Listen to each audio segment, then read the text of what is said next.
Next chapter, refraction of light. Now, you might have noticed that when a straight object like a pencil is dipped in a glass of water, it appears bent. This apparent bending of the pencil is due to a phenomenon called refraction. When a ray of light travels from one medium to another, say air to water, its velocity changes, which causes it to deviate from its path. This bending of light at the interface when traveling from one medium to another at an angle is called refraction. When the pencil is inserted in water, it doesn't actually bend. The apparent bending of the pencil occurs due to refraction of light as it passes from air to water. The light bends at the separation of the two media. We say the two media have different optical densities. Water is optically denser than air. We also say that air is a rarer medium, while water is a denser medium. Let's look at the terminologies relating to refraction. The ray of light incident at the interface is called the incident ray.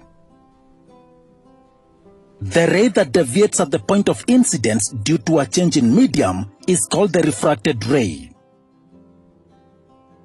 A perpendicular line between the two media is called the normal. The angle between the incident ray and the normal is called the angle of incidence. The angle between the refracted ray and the normal is called the angle of refraction.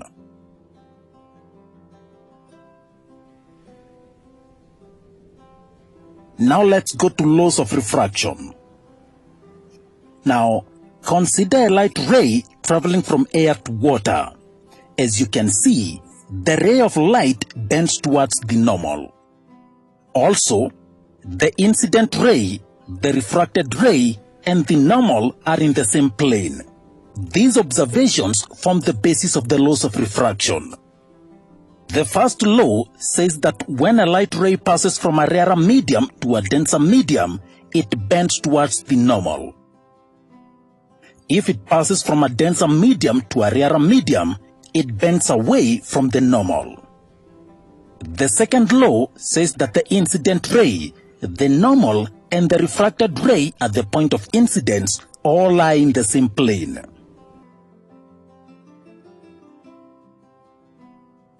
The ability of light rays to bend on propagating from one medium to another is called refrangibility. Let us compare the bending of light in two different situations.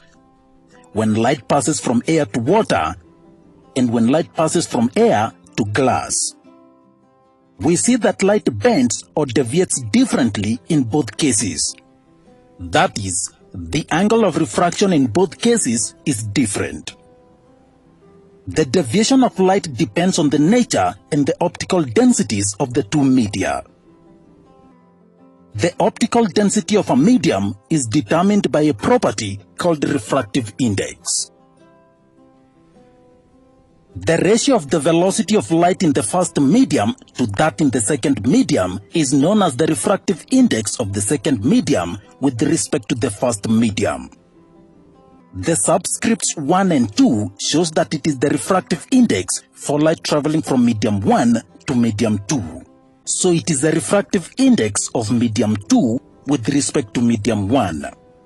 The refractive index remains constant for a given pair of medium.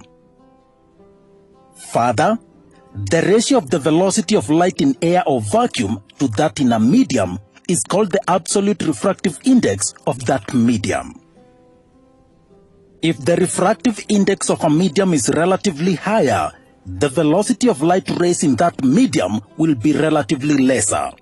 For example, because the refractive index of water is more than that of air, light travels at a lesser speed through water compared to air, so the pencil appears bent. Of course, it is difficult to determine the speed of light in every medium. So another way of determining the refractive indices was needed. A Dutch mathematician, Wilbrod Snellius, determined the relationship between the angle of incidence and the angle of refraction for a pair of media. On the basis of this knowledge, he proposed a law to measure the refractive index of a material. This law is known as Snell's law. Let's see that by performing an experiment to see how light is refracted when incident at an angle in a glass slab.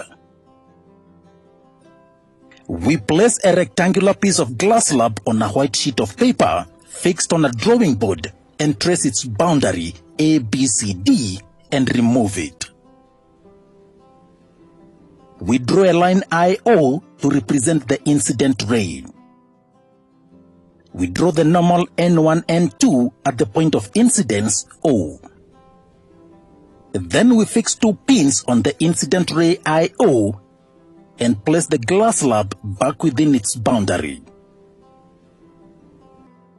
Looking from the other side of the glass slab, fix two pins such that the feet of all the pins are in one straight line. Remove the glass slab and the pins and mark the pinpoints P1, P2, P3 and P4. Join P3, P4 to represent the emergent ray O'E. Now join O', which is the refracted ray. Measure the angle of incidence, the angle of refraction and the angle of emergence. We find that the angle of incidence is greater than that of refraction, and that the angle of incidence is equal to the angle of emergence. When we extend O'E backwards, we find that the incident ray and the emergent ray are parallel. In this experiment, we find that when a ray of light passes at an angle from air to glass, that is from a rarer to a denser medium, the refracted ray bends towards the normal. If we repeat the experiment with different angles of incidence, it is found that the ratio of the sine of the incident angle to the sine of the refraction angle is constant. That is, sine I over sine R is equal to a constant. This is called Snell's law, and the constant is the refractive index. For a ray passing from medium 1 to medium 2, sine I over sine R represents the refractive index of medium 2 with respect to medium 1. This is written as sine I over sine R is equal to mu 1 to 2. This type of refractive index is relative because it compares one medium to another. Snell's law is valid regardless of the direction of light. If a ray travels from medium 1 to medium 2 along a certain path, it will follow the same path while traveling from medium 2 to medium 1. This is the principle of reversibility of light. So, sine R over sine I will be equal to mu 2 to 1. Where a ray is traveling from a vacuum to a medium, the refractive index of that medium is called the absolute refractive index. Different materials have different refractive indices when compared to a vacuum whose refractive index is equal to 1. Usually, we use the refractive index of air, which is equal to 1.00028, to find the refractive indices of materials because it is close to that of vacuum. So mu is equal to the velocity of light in air over the velocity of light in a medium. And so, now we know that we can find the refractive index using the velocity of light or using the angles of incidence and refraction. For two media 1 and 2, mu1, the refractive index of medium 1, is equal to the velocity of light in air over the velocity of light in medium 1. And mu2, the refractive index of medium 2, is equal to the velocity of light in air over the velocity of light in medium 2. If we take c to represent the velocity of light in air and v1 and v2 to represent the velocity of light in medium 1 and medium 2 respectively, then we shall have mu1 is equal to c over v1, meaning that c is equal to mu1 v1, and mu2 is equal to c over v2, meaning that c is equal to mu2 v2. Because C is common in both equations, it means mu1 V1 is equal to mu2 V2. This also means that V1 over V2 is equal to mu2 over mu1. But then V1 over V2 is the refractive index of medium 2 with respect to medium 1, that is equal to mu 1 to 2. Substituting in equation 4, mu2 over mu1 is equal to mu 1 to 2. Recall also that mu1 to 2 is equal to sin theta 1 over sin theta 2, where theta 1 is the incident angle and theta 2 is the angle of refraction for a light traveling from medium 1 to medium 2. So substituting here, we can say that mu2 over mu1 is equal to sin theta 1 over sin theta 2. If we cross multiply, mu1 sin theta 1 is equal to mu2 sin theta 2. That means that mu sin theta is a constant. This is the general statement of the Snell's law. Now, notice that the refractive index may be denoted by the letter n in some books instead of mu like we did here, but the computations are exactly the same. Let's take an example. A ray of light traveling from air is approaching a boundary with water at an angle of 55 degrees.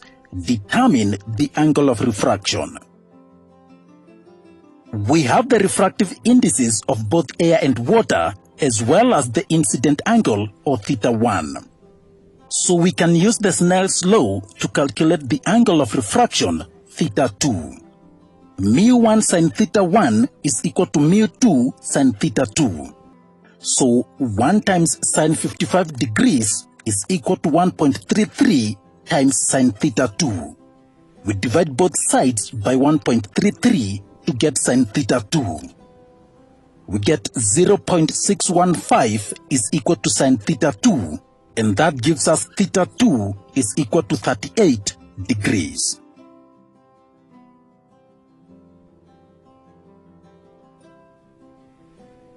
Now try this on your own. So that now we look at refraction through successive media. Now, in the glass lab experiment, it was found that when a ray of light is incident on a layer of a transparent medium, its position changes laterally as it goes out of the medium. This is because the ray suffered refraction when it entered the glass lab and a further refraction as it emerged. This shift of the emergent ray is called a lateral shift or lateral displacement. Let us consider the refraction of light in a glass slab ABCD. Light rays PQ incident at Q on the face AB of the slab refracts on passing into the glass. In the glass, the refracted ray QR is incident at R on the face CD of the glass slab. At R, the ray again refracts in air and emerges as RS. So RS is the emergent ray. In the absence of the glass slab, the ray PQ would have traveled along the dotted path QU as shown here. Since the faces AB and CD of the glass slab are parallel, the ray RS is parallel to PQ, and hence the net deviation of the light ray is 0, but the ray is shifted laterally. The perpendicular distance between the emergent ray RS and the incident ray PQU is the lateral shift S. NTQ is the normal at Q on the face AB of the slab. QT is the thickness of the slab denoted by T. Angle PQN is the incident angle in air represented by I. Angle TQR is the angle of refraction in the slab represented by R. Therefore, angle RQU represents the angle of deviation of the light ray when refracted in the glass. It is equal to I minus R. Consider the right triangle QRU. In this triangle, sin I minus R is equal to S over QR, that is opposite over hypotenuse. So QR is equal to S over sin I minus R. Now consider the right triangle QTR. In this triangle, cos R is equal to QT over QR, which is equal to the thickness of the slab T over QR. So QR is equal to T over cos R. From equations 1 and 2, we shall say S over sin I minus R is equal to T over cos R. From here, we can get the lateral shift S equal to T sin I minus R over cos R.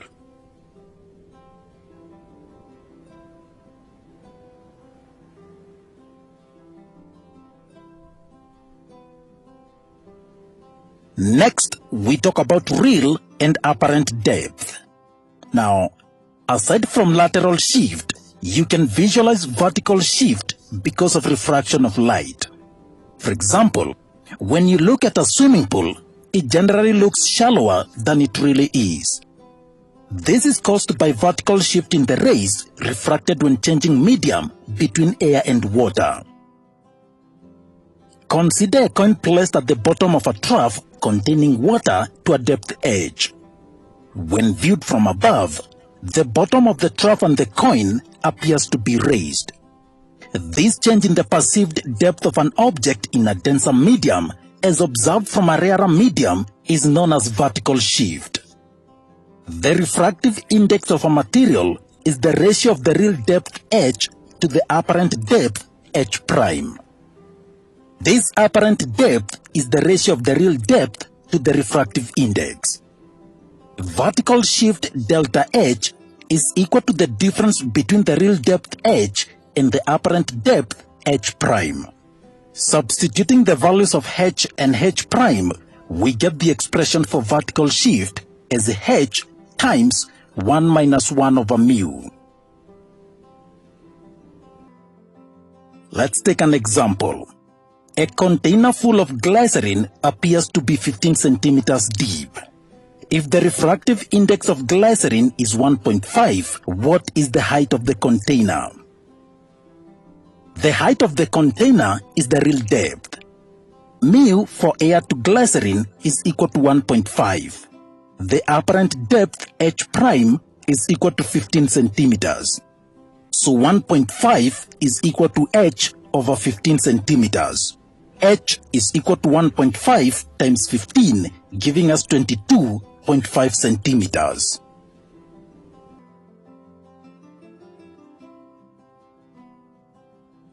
Next, total internal reflection. Now, we know that light rays bend when traveling between two media with different optical densities. Consider this glass slab that is semicircular in shape, and let's place it in some sort of a scale to measure the angles. I want to pass light through the glass, and I want us to focus on the ray of light inside the glass and as it emerges on the straight surface of the slab. When the incident angle is 0, there is no refraction. But as the incident angle increases, the refraction angle increases as well. Please note that our incident ray in this case is the ray inside the glass slab, and the refracted ray is the one emerging on the other side. In other words, we are considering a ray traveling from a denser medium to a rarer medium, that is from glass to air. The refracted ray is bending away from the normal according to the laws of refraction. Now, as the incident angle increases, at some point the refracted ray emerges at an angle of 90 degrees, that is perpendicular to the normal. So the angle of refraction is 90 degrees. The angle of incidence that produces an angle of refraction of 90 degrees is called the critical angle of that material. Let's use a ray diagram. A light ray passes from a denser medium to a rarer medium and bends away from the normal. If the incident angle I is increased, then at a particular angle of incidence, the refracted ray emerges along the boundary of the two media. This angle of incidence is the critical angle of that denser medium with respect to the given rarer medium and is denoted by C. From Snell's law, mu is equal to sin I over sin R. So in our case, mu for glass to air is equal to sin C over sin 90. But sin 90 degrees is equal to 1. So mu for glass to air is equal to sin C over 1. And this means mu for air to glass will be equal to 1 over sin C. Or simply mu is equal to 1 over sin C, because mu for air to glass is the absolute refractive index of glass. This follows that sin C is equal to 1 over mu. Now back to our experiment. First of all, notice that while refraction is taking place, there are some small rays that are reflected back into the glass. But let's focus on the refracted ray. If we increase the incident angle beyond the critical angle, watch what happens. All the rays are reflected back into the glass slab and there is no more refraction taking place. This is called total internal reflection. The reflection obeys all the laws of reflection that we saw in Form 1. Back to our diagram. If the incident angle is more than the critical angle, the refracted ray bends more than 90 degrees. That is, it gets reflected back into the denser medium and we have total internal reflection. Therefore, in order for total internal reflection to occur, two conditions must be fulfilled. 1. The ray of light must be traveling from a denser medium to a rarer medium. And 2. The angle of incidence must be greater than the critical angle. Alright, so what are the effects of total internal reflection? Let's talk about the formation of mirages. A mirage is a natural phenomenon that occurs on a hot day where the eyes perceive what appears to be a pool of water a distance ahead. Now, images of trees are usually formed in water, so we are tricked to believe we are seeing water far ahead, but this water disappears as we draw closer. A mirage is caused by total internal reflection of light. On a hot day, the land heats faster and therefore hits the layers of air immediately above it. But as we move higher and higher, the layers of air get relatively cooler. Therefore, the hot layers of air just above the ground form rare medium, and the cool upper layers form denser medium. These layers act like a lens, distorting our reality. When light coming from the sky travels from denser to rarer layers of air, it progressively bends until it exits the critical angle beyond which it suffers total internal reflection. When this light reaches our eyes, they trace it backwards as a straight line. Therefore, the reflection of the blue skies or objects appear on the ground, and our brain interprets that as a pool of water.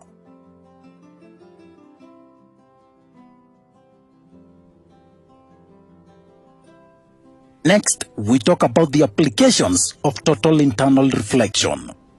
First is the fiber optic cables. Now, we have seen that when the incident angle in a medium is greater than the critical angle of that medium, then the refracted ray does not enter the rarer medium. Instead, it is reflected in the same medium. An optical fiber cable is made up of strands of glass or plastic. These strands carry information between two places in form of light. As we know, glass is a denser medium that refracts light, but light is not refracted in a fiber optic cable. And this is because the light rays hit the inside surface of the optic fiber at an angle greater than the critical angle. Due to this, the light rays reflect within the same medium.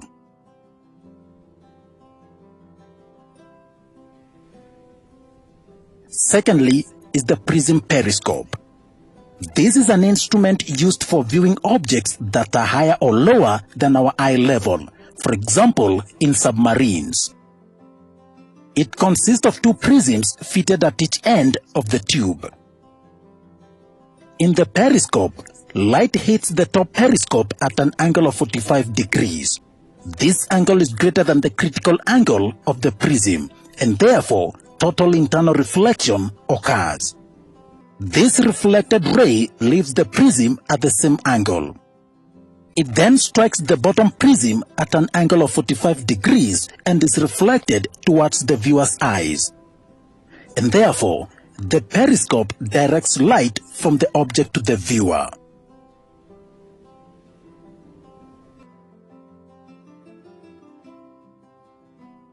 Total internal reflection also occurs in binoculars. A binoculars uses two prisms on each side.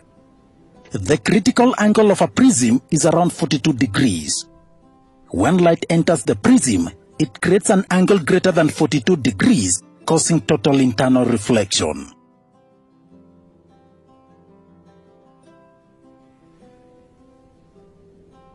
And finally, dispersion of white light.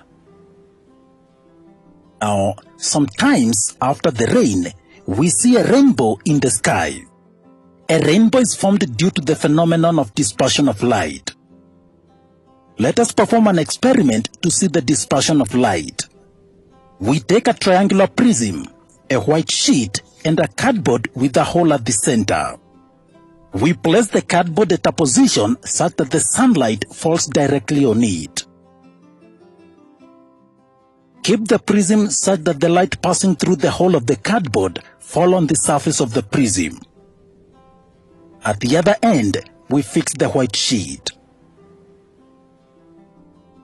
As the sun's light passes through the prism, we observe a beautiful band of colors appearing on the white sheet. This is the order of the colors: violet, indigo, blue, green, yellow, orange, and red. Now, the light coming from the sun was white light. So where does the other colors come from? Actually, the white light consists of 7 colors that we have just seen. When a point source of white light travels through air, all the 7 colors travel at the same velocity. However, their velocities are not the same in other media. So when the white light enters the prism, the different colors travel at different velocities and therefore bend to different degrees. For example, violet light travels the slowest and the red light travels the fastest. The red light bends least while the violet one bends most. This causes all the 7 colors to split up into a spectrum. A rainbow is formed when the sun appears just after it has rained. At this time, many water droplets are still in the air. When the sun's rays pass through the water droplets, each water droplet acts like a single prism and refracts the incident sunlight. So the sun's light splits into its constituent 7 colors inside the water droplet. When the spectrum hits the other end of the droplet, it gets reflected internally towards the first edge of the droplet. As the band reaches the first edge, it gets refracted again and finally comes out of the droplet. This band of colors that come out of the droplet is what we see as the rainbow. It is always formed in the direction opposite to that of the sun.